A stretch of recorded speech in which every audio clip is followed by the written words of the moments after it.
अस्सलाम वालेकुम दोस्तों, मैं तुहाडा भरा मियाँ मुहम्मद अफसल भट्टू ते तुसीं वेखदे पे हो मेरा यूट्यूब चैनल डिजिटल किसान पाकिस्तान। ते अज आपां जनाब लहसन की फसल है, देसी लहसन 756 ते गुलाबी देसी, ते उस दे बारे गलबात करांगे भी पहले की लगाया सी ते अज आपां उहनूं की लगांदे पे हाँ। ते अपने नाल मौजूद ने स्प्रे करने वाले साथी मुहम्मद अमीन भाई, वो जनाब अपनी मशीन के जरिए इसनूं स्प्रे करनगे। तो स्प्रे मैं तुहानूं विखाना भी वो केड़ा करना है, तो ताकि जेड़े मेरे किसान दोस्त है न सीनियर, वो कमेंट करके दसन भी मजीद इसनूं की किस चीज़ की जरूरत है भी ताकि जिहदे नाल मोटा हो जाए तो कुछ ना कुछ मेरा फायदा हो जाए। तो इस वीडियो नाल बाकी दे भी किसान भाइयों का फायदा हो। आओ चलने वेखने भी स्प्रे केड़ा है तो यदा की कारनामा है। आओ चलिए जी दोस्तों। है जी मुहम्मद अमीन दे कोल है इंट्राकूल 70% WP है, सब कुछ उपर लिखा हुआ है, ये तुसीं तसल्ली नाल पढ़ लवे है। तो मिर्चां गड्ढे हर चीज़ इहदे उपर ना बनिया हुई ने, आलू शालू भी, सब्जियां, तो प्लस जिंक भी लिखा हुआ है। ये जनाब आपां सामने लहसन की फसल खड़ी है उन्होंने करना है। एक जिहड़ा पैकेट है जिहड़ा ज़रैतिया दोस्त आया उन्हें कहा भी 3 किले करना है, तो असां जनाब 3 किले करन लगे हैं। तो साढ़े शहर में मिलिया है 1500 रुपए का।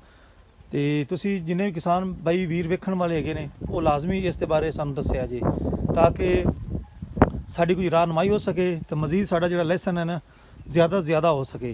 तो चल भी मुहम्मद अमीन ने इसनूं मिक्स कर। तो दोस्तों लहसन की जिहड़ी फसल है इस बारी देसी जिहड़ा है लहसन इसदी, तो दोस्तों जिहड़ा देसी लहसन है इस बारी इहदी काश्त पिछले साल की निस्बत घट हुई है। पता नहीं क्यों घट हुई गई है, हो सकता पिछले साल कोई रेट रूट का मसला बनया है, लेकिन ज़्यादातर इस बारी दोस्तों की जी तवज्जो है ना G1 की तरफ है। तो G1 का सीड भी काफ़ी नायाब हो चुका होने नाल ही, तो काफ़ी दोस्त जोड़े ने उस साइड पर चले गए हैं, तो इस साइड पर रह गए हैं थोड़े काश्तकार। तो बाकी दोस्तों अगर कोई भी दोस्त इस तरह का कोई सीड देसी लगाना चाहता हो या कोई G1 भी लगाना चाहता हो तो अपने नाल रब्ता कर सकता है, क्योंकि काफ़ी किसान भाइयों का अपने को नंबर अवेलेबल है ने जिन्होंने को सीड दस्तियाब है। अगर कोई दोस्त देसी गुलाबी या देसी 756 का सीड लेना चाहता हो तो अपने को अवेलेबल है, क्योंकि आप 3 किले लाया हुआ है। आप जी इंशाअल्लाह ताला अपने दोस्तों को वधिया बी देवांगे इंशाअल्लाह ताला। जो भी दोस्त अगे तो ये शौक करना चाहता हो तो लाजमी रब्ता करे। तो फिर आप चलने हैं पर फसल भी विखाने हैं, तो नाले उहदे बारे मजीद तुहानूं दसने हैं भी की इसनूं लगाया पहले तो हुण आपां की लगांदे पे हैं। ये हुण तुहानूं विखा दिता इंट्राकूल, तो यह वेख लो जी मुहम्मद अमीन जिहड़ा दोस्त अपना किसान भाई इसनूं करदा पिया है, मिक्स मिलावट करदा पिया है। इन्हूं घोलेगा तो फिर जनाब ये टैंकी दे विच जिन्नियां इन्हें टैंकियां लगानियां ने उस हिसाब नाल पानी का मिक्सचर बनादा पिया है। तो फिर जनाब हर टैंकी दे विच इसनूं हल करके ताकि स्प्रे बैठ ना जाए, हल करके टैंकी दे पा करेगा तो फिर तू पानी पाया करेगा। दोस्तों है पानी पाया जाता पिया जनाब सोलो मशीन विच, अद्धी टैंकी पानी की कर लवेगा, फिर पावेगा विच स्प्रे तो बाद फिर बाकी पानी पावेगा, तो फिर जनाब सीधा खेतों में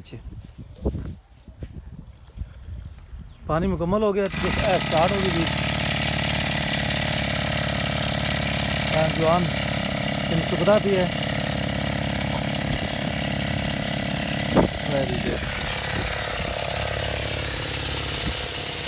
आप चले हैं जनाब लहसन की फसल में दोस्तों।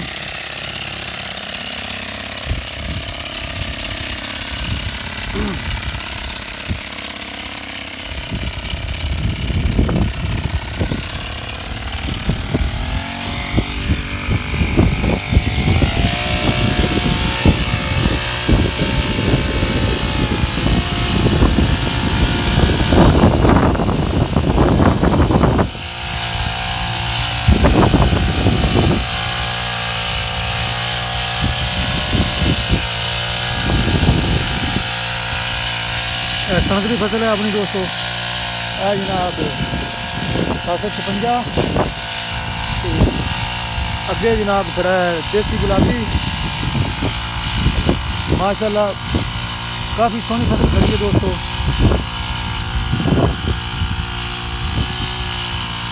दोस्तों DAP, यूरिया, सल्फर, पोटाश ते जड़ी बूटियां के स्प्रे भी कर दिते ने पहले, उस बाद गोलियां भी कर दित्तियां ने। तो हुण दोस्तों इंट्राकूल करते पे हैं। इस तो बाद अगर कोई चीज़ लगानी है तो कमेंट करके सारे किसान भाई लाजमी मैंने दसन, ताकि इसमें ज़्यादा से ज़्यादा बेहतर बनाया जा सके।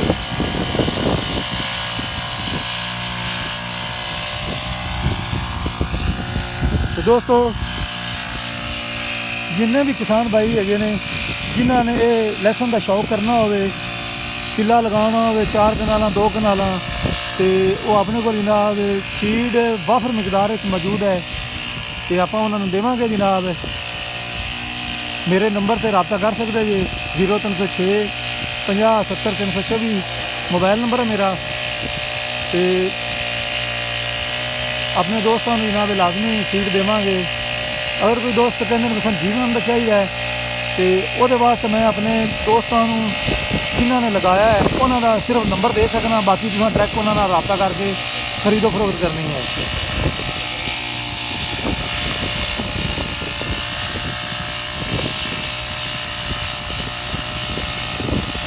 बहुत ही वधिया तरीकाकार जनाब। काफ़ी दोस्त इस तरह स्प्रे कहते भी ना किया करो, स्प्रे किया करो जड़ियाँ 6 नियोजल थले वाली तरफ आदियाँ ने, लेकिन जोड़े साढ़े जवान है ने किराए पर काम करते हैं, इन्हों का एक ही बलां जी पकड़ी हुई है लंबी नियोजल।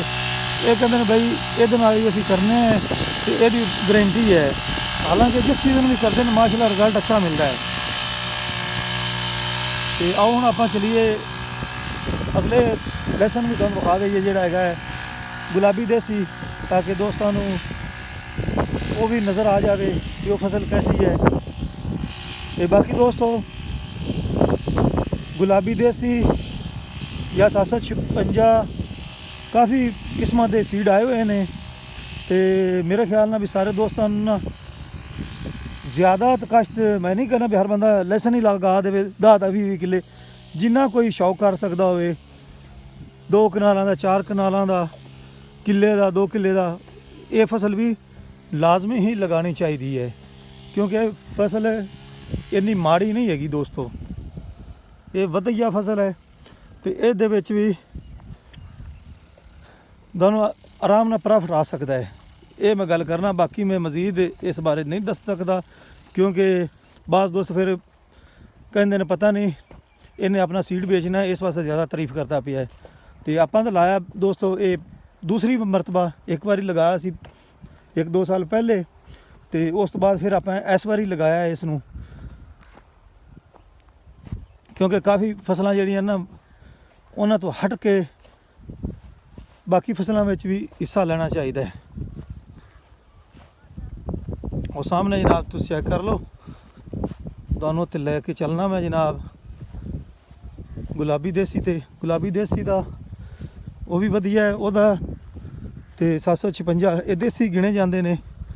तो माशाल्लाह देसी थोम की खुशबू बहुत ही कमाल की आती है।